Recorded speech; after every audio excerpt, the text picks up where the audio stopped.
आज कालिदासजी, मला अतिशय आनंद आहे की बाबासाहेबांचा हा पुतळा आपण या भागामध्ये लावला, कारण मुंबईशी भारतरत्न डॉक्टर बाबासाहेब आंबेडकरांचं एक अतूट अशा प्रकारचं नातं आहे. या भागाशी तर ते आहेच. खरं म्हणजे मुंबई ही महाराष्ट्राचीच आहे हे ठणकावून सांगणारे भारतरत्न डॉक्टर बाबासाहेब आंबेडकर होते. त्यावेळी सत्ताधाऱ्यांना ती भूमिका मान्य होती अशीची.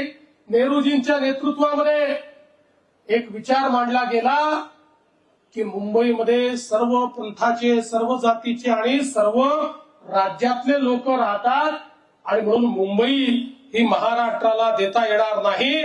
त्यावर ठणकावून बाबासाहेबांनी सांगितलं, मुंबई आणि महाराष्ट्र हे केवळ परस्परांवर अवलंबून आहेत असं नाही, तर ते एकमेकातच रमलेले आहेत. त्यामुळे मुंबई आणि महाराष्ट्र ह्याचा वेगळा विचार हा कधीच करता येणार नाही. आणि म्हणून भाषावार प्रांत रचना ज्यावेळी झाली त्यावेळी आपल्याला माहितीये की पुढे हाच विचार बाबासाहेबांचा पुढे नेण्याचं काम या ठिकाणी झालं.